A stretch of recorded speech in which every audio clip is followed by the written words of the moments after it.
ഡൽഹി നിയമസഭാ തെരഞ്ഞെടുപ്പിൽ ബി.ജെ.പി. അധികാരത്തിൽ എത്തിയിരിക്കുകയാണ്. 10 വർഷം നീണ്ട ആം ആദ്മി പാർട്ടിയുടെ ഭരണം അവസാനിച്ചിരിക്കുന്നു. ഈ തെരഞ്ഞെടുപ്പ് നടക്കുന്നതിൻ്റെ 15 ദിവസം ഞാൻ ഡൽഹിയിലുള്ള സമയമാണ്. കൃത്യമായി ഡൽഹിയിലെ പല തരത്തിലുള്ള ആളുകളുമായിട്ടും നേരിട്ട് ആശയവിനിമയം നടത്തിയപ്പോൾ തന്നെ വളരെ കൃത്യമായിട്ട് ഞാൻ മനസ്സിലാക്കിയൊരു കാര്യം, ബി.ജെ.പി. അധികാരത്തിൽ എത്തും എന്ന രീതിയിലേക്കുള്ളൊരു പ്രചാരണം വളരെ ശ്രമകരമായിട്ട് തന്നെ ബി.ജെ.പി. സാധാരണക്കാർക്കിടയിലേക്ക് അന്ന് തന്നെ എത്തിച്ചിരുന്നു എന്നുള്ളതാണ്.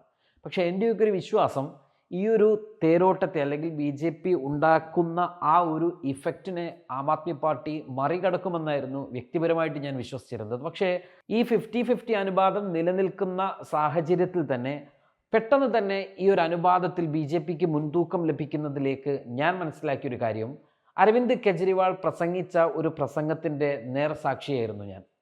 അവിടെ നിൽക്കുന്ന സമയത്ത് നമ്മൾ വാട്സപ്പിലൊക്കെ അതിൻ്റെ വേറൊരു രീതിയിലുള്ള റൈറ്റപ്പ് പിന്നീട് കാണുകയുണ്ടായി. അദ്ദേഹത്തോട് ഒരാൾ ചോദിക്കുന്നു, നിങ്ങൾക്ക് ഏറ്റവും ഇഷ്ടപ്പെട്ട നേതാവ് ആരാണ് എന്ന് ചോദിക്കുമ്പോൾ അദ്ദേഹം രാഹുൽ ഗാന്ധി എന്ന് പറയുന്നു. ഇഷ്ടപ്പെട്ട പാർട്ടി ഏതാണെന്ന് ചോദിക്കുമ്പോൾ കോൺഗ്രസ് എന്ന് പറയുന്നു. ആര് ഭരണത്തിൽ വരാനാണ് ആഗ്രഹിക്കുന്നത് എന്ന് പറയുമ്പോൾ അദ്ദേഹം മറ്റൊരു ഉത്തരം നൽകുന്നു. അപ്പോൾ അരവിന്ദ് കെജ്രിവാൾ തിരിച്ചു ചോദിക്കുന്നുണ്ട് അത്രേ, നിങ്ങൾക്ക് നിങ്ങളുടെ മക്കൾക്ക് ഏറ്റവും സുരക്ഷിതമായ വിദ്യാഭ്യാസം, ഏറ്റവും മികച്ച കുടിവെള്ള, ഗതാഗത, വൈദ്യുത സംവിധാനങ്ങൾ, നിങ്ങൾക്ക് ഇത്ര റിഡക്ഷനോടുകൂടി ഇത്ര കാര്യങ്ങൾ ഞങ്ങൾ നൽകുന്നു, ഇതൊക്കെ നിങ്ങൾക്ക് ബി.ജെ.പി. അധികാരത്തിൽ വന്നാലോ കോൺഗ്രസ് അധികാരത്തിൽ വന്നാലോ നിങ്ങൾക്ക് കിട്ടുമോ എന്ന് ചോദിക്കുമ്പോൾ, ഈ ഒരു ചോദ്യത്തെ അരവിന്ദ് കെജ്രിവാൾ ചോദിക്കുന്നത് അത് അദ്ദേഹത്തിൻ്റെ ഒരു ആത്മവിശ്വാസം കുറഞ്ഞ ഒരു ചോദ്യമായിട്ടാണ് അന്ന് തന്നെ പൊതുവെ വിലയിരുത്തപ്പെട്ടത്. അദ്ദേഹത്തിൻ്റെ അന്നത്തെ പ്രസംഗത്തിൽ പോലും ബി.ജെ.പി. ഇവിടെ വരിക, സാധാരണഗതിയിൽ ബി.ജെ.പി. വരില്ല എന്ന ആത്മവിശ്വാസത്തോടു കൂടി പ്രസംഗിക്കേണ്ട, പ്രവർത്തിക്കേണ്ട ഒരു നേതാക്കൾ ബി.ജെ.പി. ഇവിടെ വരാൻ പോവുകയാണ്, വന്നു കഴിഞ്ഞാൽ നിങ്ങൾക്ക് ഇത്ര പ്രശ്നങ്ങളുണ്ടാകും, ഇന്ന പ്രശ്നങ്ങളുണ്ടാകും എന്ന തരത്തിലേക്കൊക്കെ അദ്ദേഹത്തിൻ്റെ ടോണ് മാറിയതോടുകൂടി ഈ 50-50 അനുപാതത്തിൻ്റെ സാധ്യതകൾ 50-50 എന്നതിൽ നിന്ന് മാറി 70-30 അല്ലെങ്കിൽ ആ ഒരു തരത്തിലേക്ക് മാറി എന്നുള്ളതാണ്. ഇങ്ങനത്തെ ഒരു സാഹചര്യത്തിലേക്ക് വളരെ പെട്ടെന്ന് വന്നു എന്നുള്ളതാണ്. പിന്നീട് ഗിമ്മിക്കുകളായിരുന്നു ബി.ജെ.പിയുടെ പല തരത്തിലുള്ള ഗിമ്മിക്കുകൾ. ഞാൻ ആം ആദ്മി പാർട്ടിയുടെ ഓഫീസ് സന്ദർശിക്കാൻ എനിക്ക് 2 തവണ സന്ദർശിക്കുവാനുള്ള അവസരമുണ്ടായി. കോൺഗ്രസിൻ്റെ ദേശീയ കമ്മിറ്റി ഓഫീസും ഡൽഹി PCCയുടെ ഓഫീസും പല തവണകളിൽ ഞാൻ സന്ദർശിക്കുകയുണ്ടായി.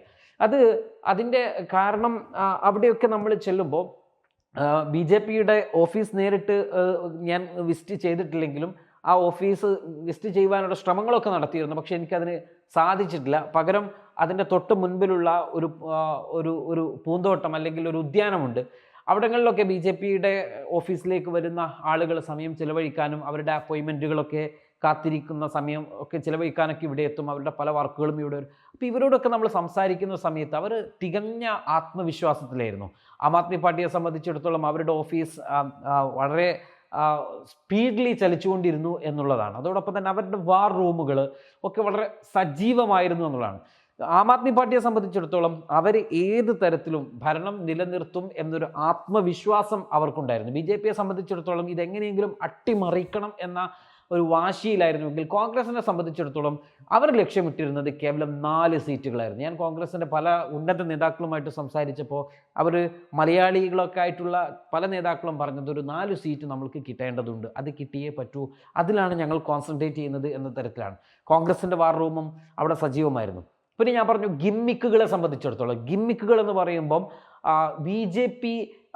എങ്ങനെയാണ്, ആം ആദ്മി പാർട്ടി എങ്ങനെയാണോ അധികാരത്തിലേക്ക് വന്നത് അതേ ഒരു ഇലക്ഷൻ സ്ട്രാറ്റജിയാണ് ബി.ജെ.പി. അവിടെ എടുത്തത് എന്ന് പറയാം. ആം ആദ്മി പാർട്ടി അധികാരത്തിലേക്ക് വരുന്നത് അതൊരു മൂവ്മെൻ്റ് ആയിരുന്നു, അതൊരു പാർട്ടിയോ അല്ലെങ്കിൽ ഒരു അടിസ്ഥാനപരമായുള്ള തത്വസംഹിതകളോ ഒന്നുമില്ല. ഇപ്പോൾ കോൺഗ്രസിനെ സംബന്ധിച്ചിടത്തോളം അവർക്ക് ദേശീയ ബോധം എന്ന അല്ലെങ്കിൽ അവരുടെ നാനാത്വത്തിൽ ഏകത്വം എന്നൊക്കെ പറയുന്നത് അവരുടെ പാർട്ടിയുടെയും അതോടൊപ്പം തന്നെ ഭരണകൂടത്തിൻ്റെയും ഒക്കെ ഒരു അടിസ്ഥാന തത്വമാണ്. ജനങ്ങളെല്ലാവരെയും ഒന്നിപ്പിക്കുക, അതൊക്കെ കോൺഗ്രസിൻ്റെ ഒരു അടിസ്ഥാന തത്വം. ബി.ജെ.പിയെ സംബന്ധിച്ചിടത്തോളം അവരുടെ വിശ്വാസത്തിൽ ഊന്നിയിട്ടുള്ള അവരുടെ ഹിന്ദുത്വ ഇന്ത്യ അല്ലെങ്കിൽ ഹിന്ദുവൽക്കരണം അവരുടേതായിട്ടുള്ളൊരു തത്വമാണ്. എന്നാൽ ആം ആദ്മി പാർട്ടിയെ സംബന്ധിച്ചിടത്തോളം അഴിമതിരഹിത ഇന്ത്യ എന്ന് ആം ആദ്മി പാർട്ടി പറയുന്നുണ്ടെങ്കിൽ പോലും ഈ കോൺഗ്രസ് ചോദിച്ചൊരു ചോദ്യം വളരെ പ്രസക്തമായിരുന്നു. അന്ന് ആം ആദ്മി പാർട്ടി അധികാരത്തിലേക്ക് എത്താൻ വേണ്ടി പരിശ്രമിച്ചിരുന്ന അരവിന്ദ് കെജ്രിവാൾ മാരുതി കാറിൽ വന്നിരുന്നു. ഇന്ന് ആം ആദ്മി പാർട്ടിയുടെ അരവിന്ദ് കെജ്രിവാൾ സഞ്ചരിക്കുന്ന കാറ് നിങ്ങൾ നോക്കൂ. കോൺഗ്രസിന്റെ ഒരു ചോദ്യമായിരുന്നു, ബി ജെ പിയും ഇത് തന്നെ ചോദിച്ചു, അരവിന്ദ് കെജ്രിവാളിന്റെ കൊട്ടാരത്തുല്യമായ വീടിനെ കുറിച്ച് നിങ്ങൾ ചിന്തിച്ചു നോക്കൂ എന്ന് ചോദിക്കുമ്പോൾ സ്വാഭാവികമായിട്ടും അഴിമതിക്കെതിരെ അധികാരത്തിൽ വന്ന ആൾക്ക് അത് നിലനിർത്താൻ സാധിച്ചില്ല എന്നതാണ്. ഞാൻ പറഞ്ഞു ഗിമ്മിക്കുകളെ കുറിച്ച്. ആം ആദ്മി പാർട്ടി ഓഫീസിന്റെ 100 മീറ്റർ ഇപ്പുറത്ത് ഒരു സമരം നടക്കുകയാണ്. ആം ആദ്മി പാർട്ടി അധികാരത്തിൽ വരാനുണ്ടായിട്ടുള്ള കാരണങ്ങളിൽ ഒന്ന്, ഈ ആം ആദ്മി പാർട്ടി കൊടിയില്ലാതെ, അന്ന് ഈ ചൂലും ചിഹ്നവും ഒന്നും അവർക്കായിട്ടില്ല, അവരൊരു തൊപ്പി മാത്രം വെച്ചുകൊണ്ട് അവർ വരികയാണ്. പിന്നീടാണ് ചൂലൊക്കെ അതിലേക്ക് വരുന്നത്. അണ്ണാ ഹസാരെയുടെ ജന്തർ മന്ദറിലെ നിരാഹാര സമരത്തിൻ്റെ മുഖ്യ ശില്പിയായിക്കൊണ്ട് മനീഷ് സിസോദിയയും അതോടൊപ്പം തന്നെ അരവിന്ദ് കെജ്രിവാളും ഒക്കെ നിൽക്കുന്ന സമയം അവർ അന്ന് വന്നത് ഒരു ബി ജെ പി ലൈനായിരുന്നില്ല. അരവിന്ദ് കെജ്രിവാൾ അണ്ണാ ഹസാരെ എന്ന് പറയുന്ന ഒരു പ്രതിപുരുഷനെ മുന്നിൽ നിർത്തിക്കൊണ്ട് കേന്ദ്ര സർക്കാരിനെതിരെയും അന്നത്തെ ഡൽഹി പീഡനത്തിന് ശേഷം ഈ പറയപ്പെടുന്ന ഷീലാ ദീക്ഷിത്തിനെ അധികാരത്തിൽ നിന്ന് താഴെയിറക്കുന്നതിന് വേണ്ടി പലതരത്തിലുള്ള പ്രവർത്തനങ്ങളും ഈ പറയുന്ന ആം ആദ്മി പാർട്ടിയുടെ തലവന്മാരായിട്ടുള്ള ആളുകൾ അണ്ണാ ഹസാരെയെ മുന്നിൽ നിർത്തി കളിച്ചു. ഇതേ സ്ട്രാറ്റജി ഈ ഒരു അവസരത്തിൽ അവിടെ കാണുകയുണ്ടായി. ഈ ആം ആദ്മി പാർട്ടി ഓഫീസിൻ്റെ 100 മീറ്റർ ഇപ്പുറത്ത് ഞാൻ അതിൽ സഞ്ചരിച്ചുകൊണ്ടിരിക്കുന്ന സമയത്താണ്, ഞാൻ ഓട്ടോയിൽ സഞ്ചരിക്കുന്ന സമയത്താണ് ആ റോഡ് പോലീസ് ബാരിക്കേഡ് തീർത്ത് ബ്ലോക്ക് ചെയ്തിരിക്കുകയാണ്. ജലപീരങ്കിയും RPF ഉദ്യോഗസ്ഥരും പോലീസും ഒക്കെ ഒരു ജാഥ അവിടേക്ക് കടന്നു വരികയാണ്. ജാഥ എന്ന് പറഞ്ഞാൽ ആ പ്രദേശത്തെ ഒരു മാലിന്യ പ്രശ്നമാണ് പ്രധാന കാരണം. ഒരു വാഹനത്തിൽ മാലിന്യവുമായി ഇവർ പോലീസിനടുത്തേക്ക് വരികയാണ്.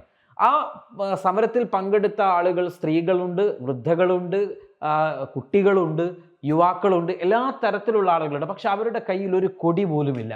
ഞങ്ങളുടെ നാട് ചീഞ്ഞു നാറുന്നു, സർക്കാരെ നിങ്ങൾ എന്തെടുക്കുന്നു, അരവിന്ദ് കെജ്രിവാളിനെ ചൂലുകൊണ്ട് അടിക്കുന്നതാണ് ആ സമരത്തിൻ്റെ പ്രതീകാത്മകമായിട്ടുള്ള കാര്യം.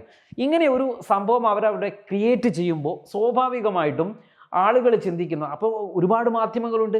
നമുക്കറിയാം BJPയെ സംബന്ധിച്ചിടത്തോളം ഡൽഹിയിലെ മാധ്യമങ്ങളൊക്കെ BJPയുടെ കൈക്കുമ്പിളിൽ നിൽക്കുന്ന മാധ്യമങ്ങളാണ്. ഒരു 10-30 മാധ്യമങ്ങൾ ഇത് ലൈവ് ടെലികാസ്റ്റ് ചെയ്തുകൊണ്ടിരിക്കുകയാണ്.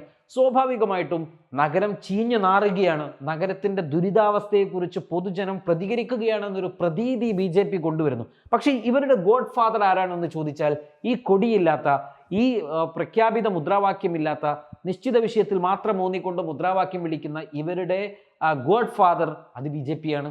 ഇങ്ങനെ തന്നെയായിരുന്നു 10 വർഷങ്ങൾക്ക് മുമ്പ് അരവിന്ദ് കെജ്രിവാളിനെയും അണ്ണാ ഹസാരെയും മുൻനിർത്തിക്കൊണ്ട് BJP അന്ന് കളിപ്പിച്ച് ഷീലാ ദീക്ഷിത്തിനെ താഴെയിറക്കുന്നതും സെൻട്രൽ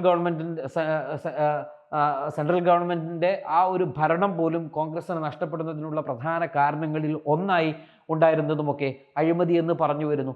ഈ രീതിയിലേക്കുള്ള ഗിമ്മിക്കുകൾ BJP ധാരാളം കാണിച്ചുകൊണ്ടിരുന്നു. മീഡിയകളുടെ ഒരു കടന്നുകയറ്റവും അവരുടെ വാർത്തകളുമൊക്കെ മറ്റൊരു ഘടകമാണ്.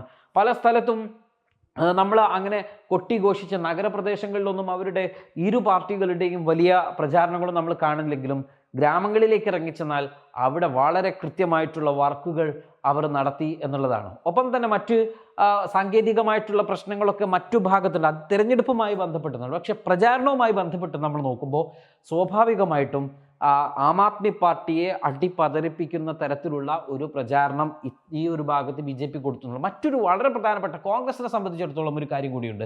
ഞാൻ അവിടുത്തെ പല ഉദ്യോഗസ്ഥരുമായിട്ട് സംസാരിച്ചിട്ടുണ്ടായിരുന്നു. പല ആളുകളുമായിട്ട് ആര് വരും അധികാരത്തിൽ എന്നൊക്കെ ചോദിക്കുമ്പോൾ അവരും പറഞ്ഞ കാര്യം ഞാൻ നേരത്തെ പറഞ്ഞു. സാധാരണക്കാരായിട്ടുള്ള ഒരു 19 ആളുകളുടെ മേലെ ഞാൻ സംസാരിച്ചപ്പോൾ അവർ BJP എന്നൊരു ട്രെൻഡ് കൊണ്ടുവന്നു. അത് സാധാരണക്കാർക്കിടയിലേക്ക് ഒരു 50-50 അനുപാതം കൊണ്ടുവരാൻ BJP പ്രയോഗിച്ച തന്ത്രമാണെങ്കിൽ ഉദ്യോഗസ്ഥരുടെ ഭാഗത്തിലേക്ക് നമ്മൾ വന്നു കഴിഞ്ഞാൽ ഉദ്യോഗസ്ഥരോട് പല ആളുകളോട് സംസാരിച്ച സമയത്ത് അവർ വളരെ കൃത്യമായിട്ട് പറഞ്ഞു. അതിൽ പല തരത്തിലുള്ള ഉദ്യോഗസ്ഥരുണ്ട്. അതിൻ്റെ ഞാൻ കാസ്റ്റും ജാതിയും മതവും ഒന്നും ഞാൻ പറയുന്നില്ല. എല്ലാ തരത്തിലുള്ള ആളുകളും ഇവരൊക്കെ പറയുന്നത് ഇവിടെ ഒന്നുകിൽ അധികാരത്തിൽ സെൻട്രൽ ഗവൺമെൻറ്റിൻ്റെ ഭാഗത്ത് കോൺഗ്രസ് ആണെങ്കിൽ കോൺഗ്രസേ വിജയിക്കാൻ പാടുള്ളൂ.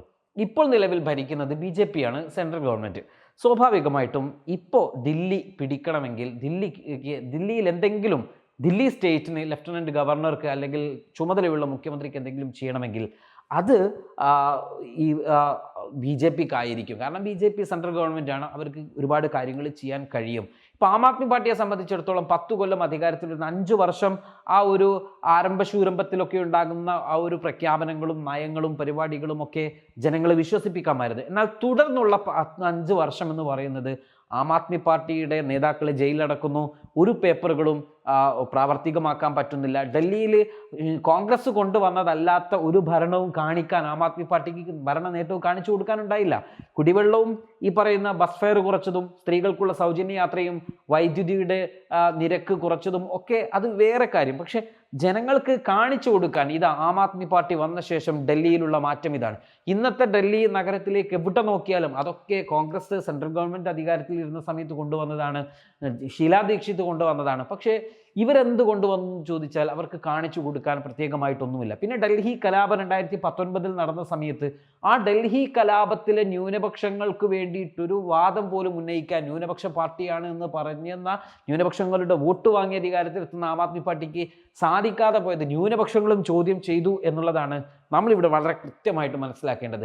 അതുകൊണ്ട് തന്നെ കോൺഗ്രസിനെ സംബന്ധിച്ചിടത്തോളം കോൺഗ്രസിന് ഡൽഹിയിൽ ഒരു തിരിച്ചുവരവ് ആവശ്യമുണ്ട് എന്ന് തോന്നിക്കുന്നത്, അല്ലെങ്കിൽ കോൺഗ്രസിന് ഡൽഹിയിലേക്ക് ഒരു തിരിച്ചുവരവ് ആവശ്യമുണ്ടെങ്കിൽ അത് ആം ആദ്മി പാർട്ടി ആദ്യം അവസാനിപ്പിച്ചതിന് ശേഷമായിരിക്കണം. അതുകൊണ്ട് തന്നെ BJP വന്നാലും ആം ആദ്മി പാർട്ടി വരരുത് എന്നത് കോൺഗ്രസിനെ സംബന്ധിച്ചിടത്തോളം അവരുടെ ഒരു നിശ്ചയദാർഢ്യമായിരുന്നു. അവരുടെ ഒരു പ്രഖ്യാപിത നയം പോലെ തോന്നിപ്പിക്കുന്നതാണ്. അങ്ങനെയാണ് എന്ന് കട്ടൻട്രി ആയിട്ട് പറയാൻ ഞാൻ ആളല്ല. കോൺഗ്രസ് പാർട്ടി അത് നിഷേധിക്കുന്ന കാര്യമാണ്. പക്ഷേ അതുപോലെ തോന്നിപ്പിക്കുന്ന തരത്തിലുള്ള പ്രവർത്തനങ്ങളാണ് കോൺഗ്രസ്, ഞാൻ പറഞ്ഞല്ലോ 4 സീറ്റിൽ വിജയിക്കണമെന്നാണ് കോൺഗ്രസ് അതിയായി ആഗ്രഹിച്ചത്. അതിനുവേണ്ടിയാണ് അവർ പ്രവർത്തിച്ചത്. പക്ഷെ അവർക്ക് പിന്നെ ഞാൻ സംസാരിച്ചു കൊണ്ടിരിക്കുന്ന സമയത്ത് വരെ അവർക്കൊരു സീറ്റ് പോലും നിലവിലില്ല എന്നതാണ് ഞാൻ മനസ്സിലാക്കുന്നത്. ഏതായിരുന്നാലും കോൺഗ്രസിനെ സംബന്ധിച്ചിടത്തോളം കോൺഗ്രസിന് ഇനി ഒരു തിരിച്ചുവരവുണ്ടെങ്കിൽ അവരുടെ മുജ്ജന്മ ആജന്മ ശത്രു എന്ന് പറയുന്നത് ആം ആദ്മി പാർട്ടിയാണ്. ദില്ലിയെ സംബന്ധിച്ചിടത്തോളം അവർ പോയെങ്കിൽ മാത്രമാണ് അവർക്കൊരു റീ ഓപ്പണിംഗ് അല്ലെങ്കിൽ അവർക്കൊരു പുതിയ ഒരു മൂവ്മെൻറ്റിന് വേണ്ടിയുള്ള ഒരു തുടക്കം ഡൽഹിയിൽ അവർക്ക് കിട്ടുകയുള്ളൂ എന്ന് കൃത്യമായിട്ട് മനസ്സിലാക്കാൻ കോൺഗ്രസിന് സാധിച്ചു. അതുകൊണ്ട് തന്നെ കോൺഗ്രസിൻ്റെ ഒരു മൗനം സമ്മതമോ അല്ലെങ്കിൽ കോൺഗ്രസിൻ്റെ ഒരു ഏതെങ്കിലും തരത്തിലുള്ള അവർ വോട്ട് BJPക്ക് ചെയ്തു എന്നതല്ല, മറിച്ച് ആം ആദ്മി പാർട്ടിക്കെതിരായിട്ടുള്ള പ്രചാരണത്തിന് കോൺഗ്രസ് വളരെ ശക്തമായിട്ട് മുന്നിൽ വന്നു എന്നുള്ളത് നമ്മളിവിടെ മനസ്സിലാക്കേണ്ട കാര്യമാണ്. ഏതായിരുന്നാലും ആം ആദ്മി പാർട്ടി എന്ന് പറയുന്നത് രാജ്യത്തൊരു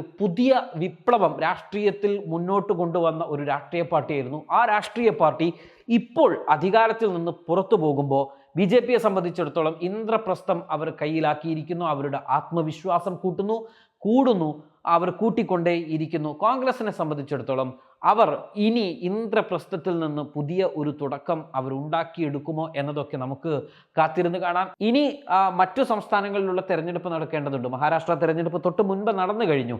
ഈ ഡൽഹിയും മഹാരാഷ്ട്രയും ഒക്കെ ഒരേ സമയത്ത് നടത്തേണ്ടതായിരുന്നു. പക്ഷേ ഈ തെരഞ്ഞെടുപ്പുകൾ സെപ്പറേറ്റ് ആക്കാനുള്ള പ്രധാന കാരണം ഓരോ സംസ്ഥാനത്തും ആ സംസ്ഥാനത്തിനനുസരിച്ചുള്ള മിഷണറി വർക്ക് ചെയ്യിപ്പിക്കാൻ BJPക്ക് സമയം വേണം.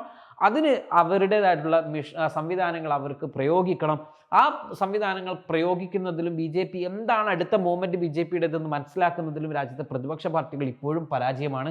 ഇനി സംഭവിക്കാൻ പോകുന്നത് പ്രതിപക്ഷ നിരയെ സംബന്ധിച്ചിടത്തോളം ഈ ഇന്ത്യ മുന്നണി എന്ന് പറയുന്ന സഖ്യത്തിനകത്ത് വലിയ പൊട്ടിത്തെറി സംഭവിക്കാൻ പോവുകയാണ് എന്നുള്ളതാണ്. അതാണ് ഇനി നമ്മൾ കാത്തിരുന്ന് കാണേണ്ടത്. BJPയെ സംബന്ധിച്ചിടത്തോളം അവരുടെ നീക്കങ്ങളും അവരുടെ രാഷ്ട്രീയമായിട്ടുള്ള കാര്യങ്ങളും ഒക്കെ അവർ അരക്കിട്ടുറപ്പിച്ച് മുന്നോട്ട് പോകുമ്പോൾ ഇന്ത്യ മുന്നണി വീണ്ടും വലിയ ചർച്ചകളിലും വലിയ വാഗ്വാദങ്ങളിലേക്കുമൊക്കെ വരാൻ പോവുകയാണ്.